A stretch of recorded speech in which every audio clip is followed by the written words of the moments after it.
चलिए अब हम लोग जब हेनरी लॉ पढ़ चुके तो अब हम लोग देखते हैं क्या सॉल्यूशन चैप्टर में रॉल्ट लॉ।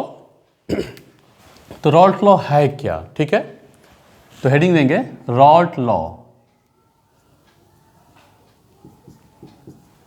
रॉल्ट लॉ, तो रॉल्ट लॉ है क्या? रॉल्ट का कहना है क्या, एट ए गिवन टेम्परेचर या फिर eight constant temperature when a solution contain volatile component, then partial vapor pressure of each component is in the solution is directly proportional to its mole fraction। ठीक है, फिर से चलिए लिखते हैं, लिख के समझते हैं। तो क्या बोला जा रहा है, at constant temperature when a solution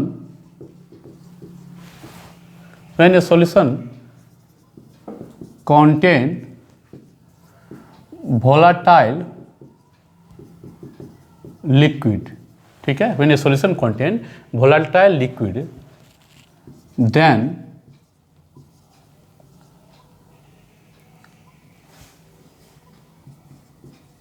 partial pressure of each component, then partial pressure of each component in the solution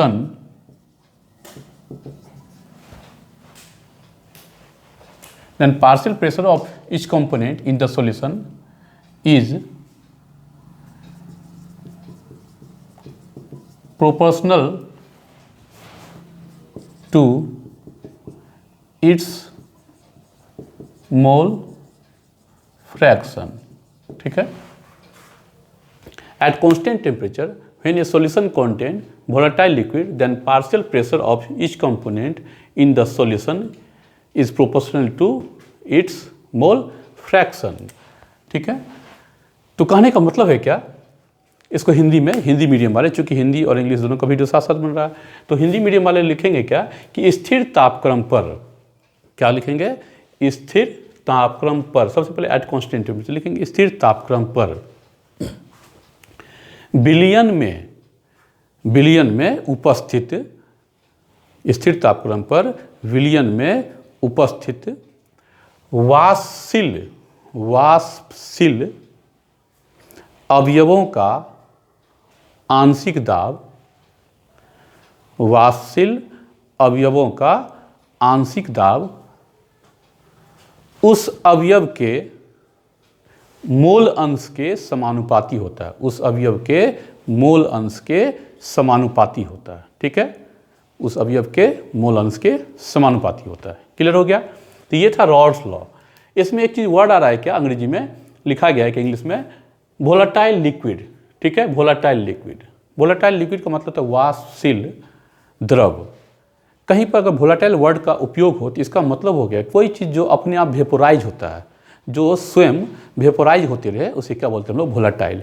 जैसे पेट्रोल है, बहुत तेज़ गति से अपने आप क्या होता है, वो वाष्पित हो जाता है, वेपोराइज हो जाता है, तो उसे हम लोग क्या बोलेंगे, वोलाटाइल लिक्विड। वाटर में भी क्या होता है, जब रूम में रखे रहते हैं किसी बर्तन में पानी, तो देखते हैं क्या वो भी वेपोराइज, या फिर तालाब में देखते हैं कि पानी क्या होता है, वेपोराइज होकर अपने आप क्या होता है, तालाब कभी कभी सूख जाता है, लैक नदी भी बहुत सारा ऐसा देखा गया है कि पानी उसका क्या होता है, वेपोराइज हो जाता है। तो उस प्रकार से, उस तरह से क्या होगा, वोलाटाइल लिक्विड का एग्जांपल कौन सा होगा, वाटर हो गया, पेट्रोल हो गया, केरोसिन ऑयल हो गया।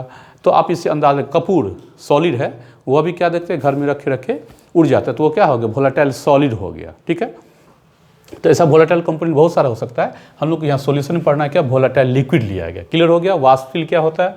अब है एक हेडिंग देंगे क्या, vapour pressure of liquid solution. अब हेडिंग देंगे vapour pressure of liquid solution. तो vapour pressure of liquid solution क्या है, तो इसका कहने का मतलब हुआ क्या कि एक सॉल्यूशन है जिसमें दो कंपोनेंट हैं ए और बी। मान लेते हैं क्या कि एक सॉल्यूशन है जिसमें दो कंपोनेंट क्या हैं, ए और B, A and B. English में क्या लिखेंगे कि let A and B are two component in the solution in which both are volatile, जिसमें दोनों ही ए और बी दोनों ही क्या है, वाष्पशील हैं।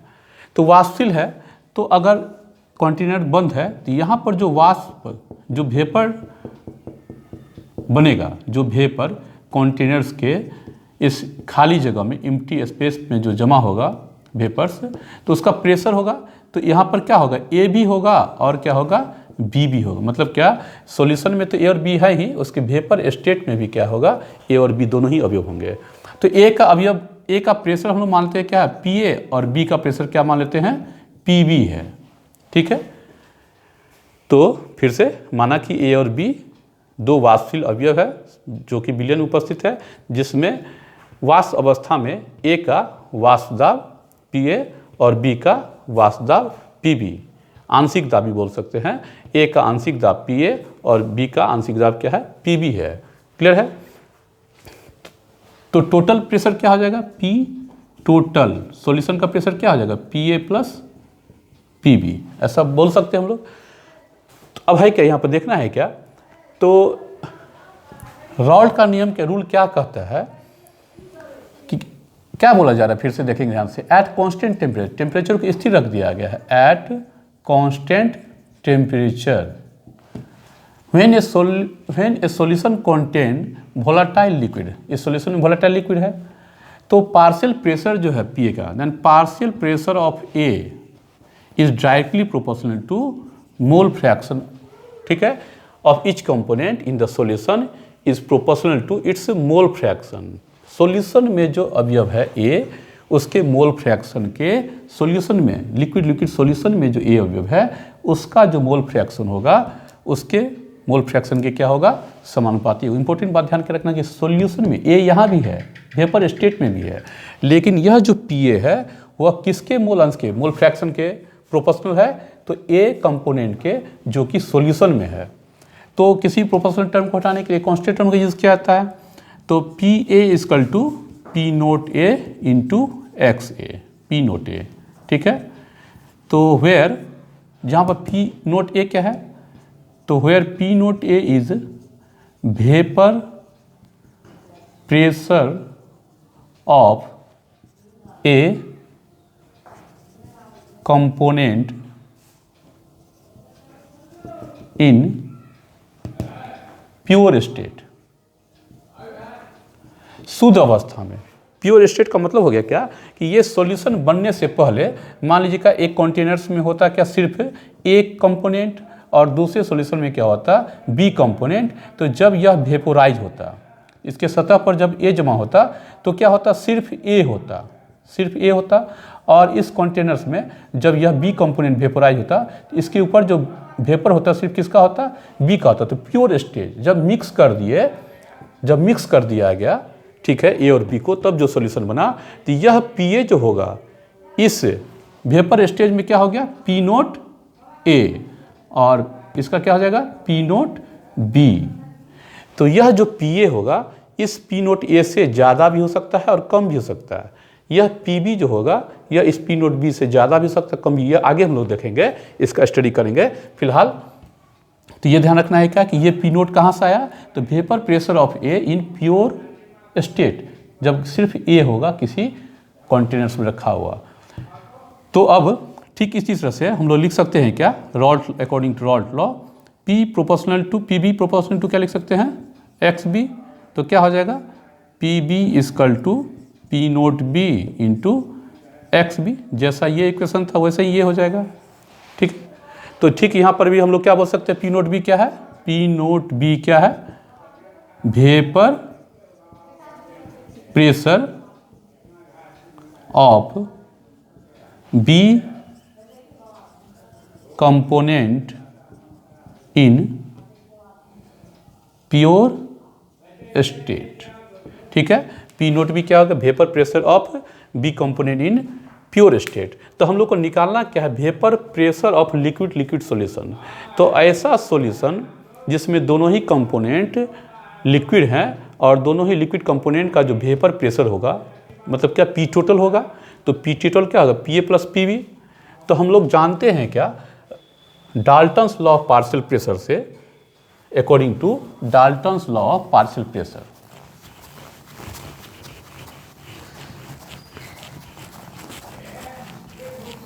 हम लोग Dalton's law of partial pressure से क्या जानते हैं, the total pressure of the solution, the total pressure of the solution is equal to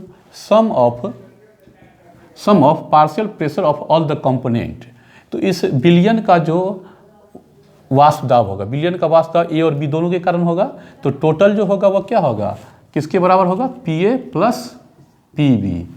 यह क्या हो गया, अकॉर्डिंग टू डाल्टन्स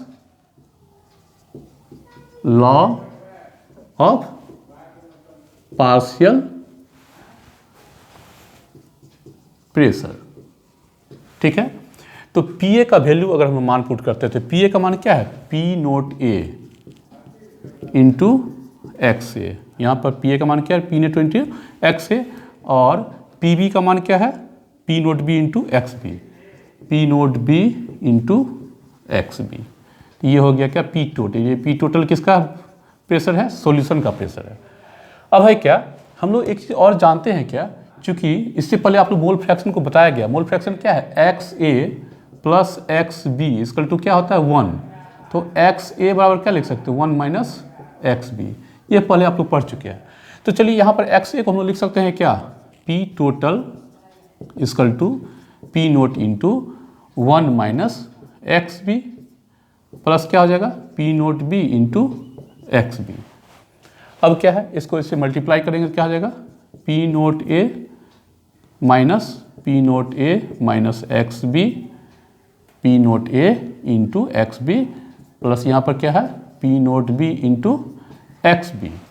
अब जो सेम टाइप का है, क्या है सेम टाइप का, यहाँ पर जो देख रहे हैं इस इक्वेशन में, अभी जो पहुँचे हम लोग यहाँ तक,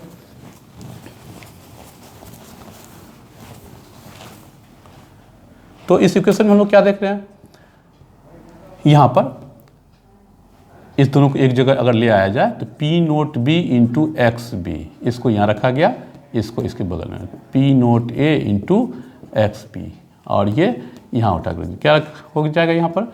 अब इस दोनों में क्या कॉमन है, देखिए एक्स बी कॉमन है, तो हम लोग लिख सकते हैं कि एक्स बी इक्वल टू क्या हो जाएगा, यहाँ से P note B minus P note A plus P note A. Clear है, तो ये हो गया क्या, पी टोटल। तो ये एक इक्वेशन बन गया। रॉल्ट लॉ के नियम के अनुसार यह वोलाटाइल कंपोनेंट वाले लिक्विड सॉल्यूशन का क्या हो गया, टोटल प्रेशर। तो टोटल प्रेशर अगर किसी सॉल्यूशन का निकालना होगा, लिक्विड सॉल्यूशन का, और वह सॉल्यूशन क्या होगा, वोलाटाइल कंपोनेंट का। ठीक है, तो उस कंडीशन में हमको कितना टर्म चाहिए, सिर्फ किसी एक कंपोनेंट का मोल फ्रैक्शन। यहाँ पर हम लोग जैसे कि यहाँ पर क्या, एक्स ए को चेंज किया गया, यहाँ एक्स बी को भी हम लोग यहाँ पर चेंज कर सकते थे। एक्स बी का स्थान पर क्या लिख सकते थे, यहाँ से एक्स बी बराबर क्या हो जाएगा, ये इस साइड आएगा तो क्या होगा, 1 माइनस एक्स ए। तो यहाँ पर अगर हम लोग पुट करते, क्या पुट करते, 1 माइनस एक्स बी, तो पी टोटल कैसा आता है इक्वेशन, एक समीकरण ऐसा भी आता, यहाँ एक्स ए के स्थान पर क्या हो जाता, एक्स बी के स्थान पर एक्स ए, यहाँ क्या हो जाएगा, P note A minus P note B, सब चेंज हो जाएगा, अब प्लस क्या हो जाता, पी नोट ए है तो यहाँ पर क्या हो जाएगा, पी नोट बी हो जाएगा। आप चेक भी कर सकते हैं यहाँ पर पुट करके मान जब निकालेंगे तो ये जो समीकरण तैयार हुआ, यह पी टोटल, दोनों ही समीकरण से ये पता चल रहा है क्या कि सॉल्यूशन का जो वेपर प्रेशर होगा वह डिपेंड करेगा किसी एक कंपोनेंट के मोल फ्रैक्शन पर। ठीक है, जिसमें एक का vapour pressure in pure stage दूसरे के vapour stage in pure stage से क्या है, ज़्यादा है, इसमें से इसको घटाया जा रहा है। इसका मान क्या, इसका मतलब क्या है, ये ज़्यादा है, ये कम है। इस समीकरण में इस पी नोट ए में से पी नोट बी को घटाया जा रहा है। ठीक है, तो इसका मतलब क्या, पी नोट ए ज़्यादा है और पी नोट बी कम है। अगर इस समीकरण के लिए अगर हम लोग ग्राफ बनाएं सॉल्यूशन के लिए, तो एक ग्राफ ऐसा बनेगा। ठीक है, यहाँ पर हम लोग एक चीज़ ध्यान रखेंगे, कई बार देखा जा रहा है कि वीडियो में ये यहाँ से तिरछा स्लोप हो जाए, क्योंकि कैमरा का जो रिकॉर्डिंग हो रहा है तो वो साइड से हो रहा है। साइड से लिखने के क्रम में होता है क्या कि वो जो इमेज तैयार होता है तो वो लाइट के कारण जो है, लाइट चैप्टर में ये सब आप स्टडी करेंगे, तो जैसे सीधा लिखा जाता है तो वहाँ पर जाते जाते क्या होता है, वो लगता है क्या इधर बेंड हो गया, मुड़ गया ना, लेकिन ऐसा नहीं, ये कैमरा के कारण है, क्योंकि साइड से रखा गया है। अगर ये सामने से अगर रखा जाता कैमरा तो क्या होता, पीछे का जब हम लिखते तो वो ढक जाता है। इसीलिए खैर ये कोई बहुत बड़ा मैटर नहीं है, पढ़ना है। तो इस समीकरण के लिए अगर हम लोग क्या देखते हैं, अगर हम लोग ग्राफ से समझने का प्रयास करें तो चलिए यहाँ पर लिखते हैं क्या, एक्स ए इक्वल टू 1 और एक्स बी इक्वल टू 0। यहाँ पर एक्स ए इक्वल टू 0 और एक्स बी इक्वल टू 1। ये हो गया क्या, मोल फ्रैक्शन, और इधर क्या हो गया, पार्शियल प्रेशर। तो इस इक्वेशन के लिए क्या है, पी नोट ए ज़्यादा है पी नोट ए से, तो ऐसा लिखेंगे हम लोग, यहाँ से एक ग्राफ जाएगा ऐसे, और ये हो जाएगा पी नोट बी, यह हो जाएगा पी नोट ए, जो कि पी नोट बी क्या है, पी नोट बी क्या है, ज़्यादा है, तो ये हाइट क्या दिखाएगा, ज़्यादा, और पी नोट ए क्या है, कम है, तो ये हाइट क्या दिखाएगा, कम दिखाएगा। ठीक है, तो ये हो गया पी नोट ए का हाइट। अब है क्या, तो यहाँ पर हम लोग क्या लिखेंगे, इसको और इसको जब मिलाया जाएगा तो क्या होगा, पी टोटल बराबर P A plus P B. Clear है, तो ध्यान रखेंगे इसमें। अब है क्या, इसमें इस ग्राफ से ये हो गया रॉल्ट लॉ इक्वेशन का graph for liquid liquid solution. चलिए अब ये हो गया, क्लियर हो गया। अब है क्या कि एक चीज़ अभी बताया जा रहा था क्या, इस इक्वेशन के बाद न्यूमेरिकल में बहुत सारा ऐसा भी केस आता है, जैसे कि जब ये नीचे सॉल्यूशन था तो यह तो ए और बी का था, और वेपर स्टेज में जब आया तो वेपर स्टेट में क्या होता है कि ए और बी दोनों ही होगा, क्योंकि ए और बी दोनों ही वोलेटाइल है, दोनों ही वाष्पशील है, तो एक सॉल्यूशन यहाँ भी बन रहा है, एक सॉल्यूशन यहाँ भी बन रहा है। ठीक है, यहाँ पर भी एक सॉल्यूशन, किसका सॉल्यूशन, गैस का सॉल्यूशन है। तो एक फॉर्मूला है जो आप लोग पहले रॉल्ट लॉ से पहले एक आता है क्या, डाल्टन्स लॉ पार्शियल प्रेशर, जो फर्स्ट ईयर में पढ़ चुके हैं। किसी इंडिविजुअल गैस का पार्शियल प्रेशर जो होता है पी ए, वह उसके mole fraction into P total के बराबर होता है। ठीक है, और जैसे कि यहाँ पर अगर इसका पी ए डैश्ड होता, ठीक है, पी ए क्या होगा, एक्स ए डैश्ड, और P B equal to X B dashed into P total. यहाँ जो एक्स डैश ए लिखा हुआ और एक्स डैश बी लिखा हुआ है, यह वेपर स्टेट में है, मोल फ्रैक्शन एक्स डैश ए और इसका एक्स डैश बी, और इस इक्वेशन में जो यूज़ किया गया एक्स ए और एक्स बी, वह इस सॉल्यूशन में जो कंपोनेंट होगा ए और बी, उसका मोल फ्रैक्शन है, ये ध्यान में रखना है। तो पी ए अगर निकालना होगा हमको, अगर पी टोटल यहाँ से पता चल गया ना, तो पी ए अगर निकालना होगा इस माध्यम से भी निकाल सकते हैं। जो क्लियर है, तो न्यूमेरिकली ये सब इक्वेशन का उपयोग किया जाता है, तो ध्यान रखेंगे। तो ये हो गया आपको रॉल्ट लॉ। अब इसके बाद हम लोग को देखना है क्या कि जब व्हेन नॉन वोलेटाइल सोल्यूट, इसके बाद हम लोग को देखना है when non volatile solute dissolve in volatile solvent, जब जो है अवाष्पशील विलय को वाष्पशील विलायक में घुलाया जाता है। तो ये नेक्स्ट वीडियो में देखेंगे, नेक्स्ट क्लास में। फिर से थोड़ा सा हम इसमें अगर कोई प्रॉब्लम है तो आप लोग व्हाट्सएप पर सेंड कर सकते हैं, पूछा जा सकता है। ठीक है, और जिसको हम वर्बली समझा देंगे हम। Okay, thank you.